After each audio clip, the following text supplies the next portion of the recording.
Histoire de l'Église de l'Afrique du Nord du IIe au XIIe siècle par Joseph Kuok, chapitre 3, suite, Cyprien évêque dans la tempête, suite. La paix n'était pas revenue pour autant dans la communauté de Carthage.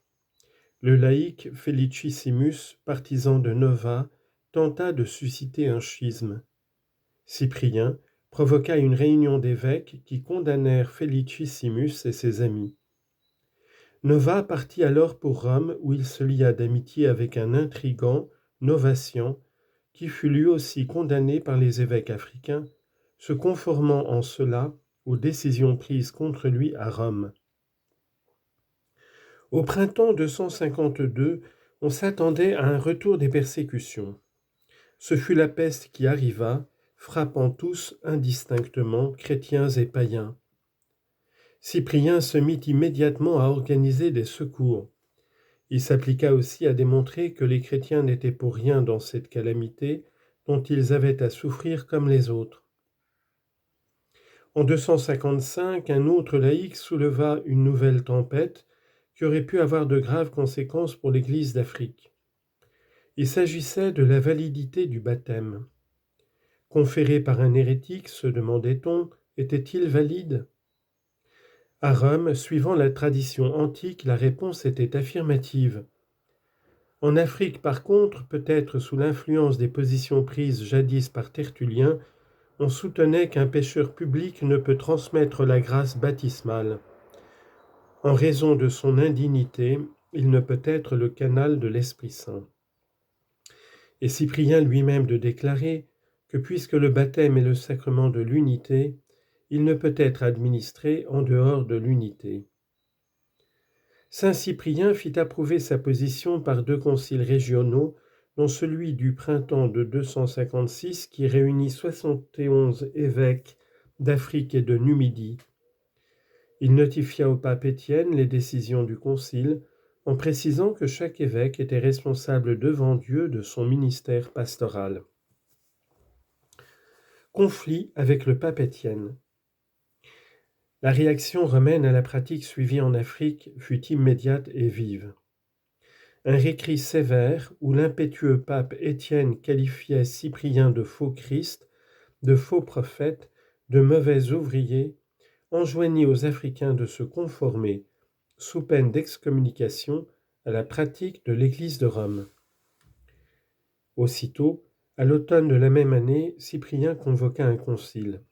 87 évêques s'y rendirent, dont une cinquantaine de l'Afrique proconsulaire, une trentaine de Numidie et quelques-uns des Mauritanies. Ils déclarèrent à l'unanimité l'invalidité du baptême conféré par un hérétique et en conséquence la nécessité du rebaptême. C'était s'opposer au pape de Rome. Certes, la bonne foi était totale de part et d'autre. Le pape Étienne avait raison de maintenir que le baptême conféré suivant la formule trinitaire suffisait pour intégrer le baptisé dans l'Église. Cyprien n'avait pas tort de vouloir s'assurer des intentions du baptiseur. Non seulement certains baptisaient au nom de leur Église, mais ils allaient, tels les montanistes, jusqu'à déformer ou même omettre la formule trinitaire. L'avenir précisera le problème, et il est piquant de souligner ici que c'est un Africain, saint Augustin, qui donnera la conclusion à ce débat par cette belle formulation, citation, « Le baptême conféré par Pierre ou Paul est celui même du Christ, même si Judas l'avait administré, il serait toujours celui du Christ. » Fin de citation. Au lendemain du concile de Carthage de l'automne 256, l'Église de Rome et l'Église d'Afrique pouvaient paraître au bord du schisme. Qu'eussent décidé finalement Étienne de Rome et Cyprien de Carthage si la mort ne les avait rapidement surpris ?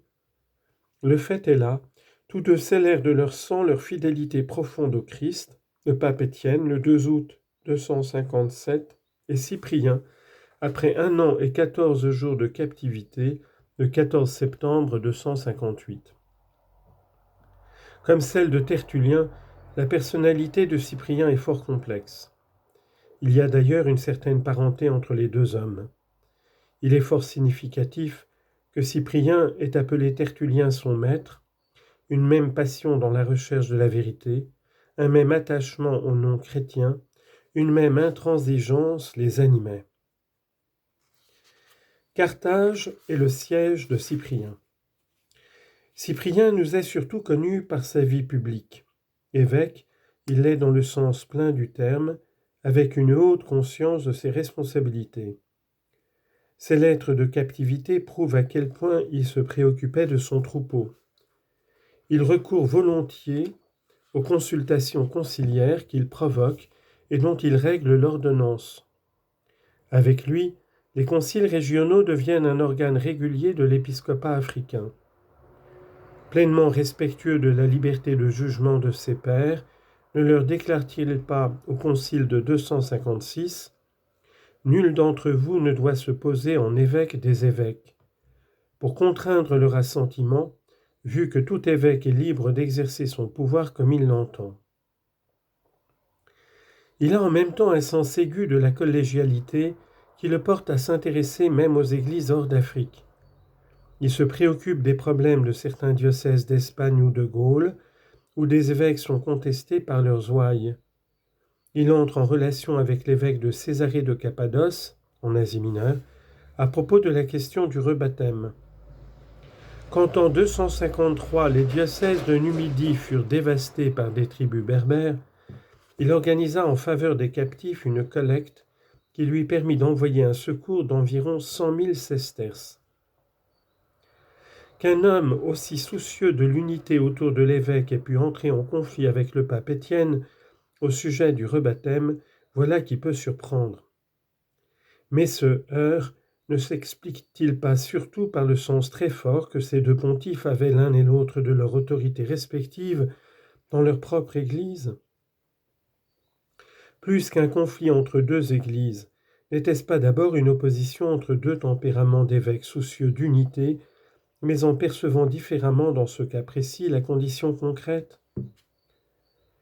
On note d'ailleurs que sous le successeur d'Étienne, saint Sixte, le pontife bon et pacifique, entre guillemets, c'était son surnom, l'atmosphère se détendit entre Rome et Carthage, également désireuse de faire face à la persécution dans l'union des cœurs.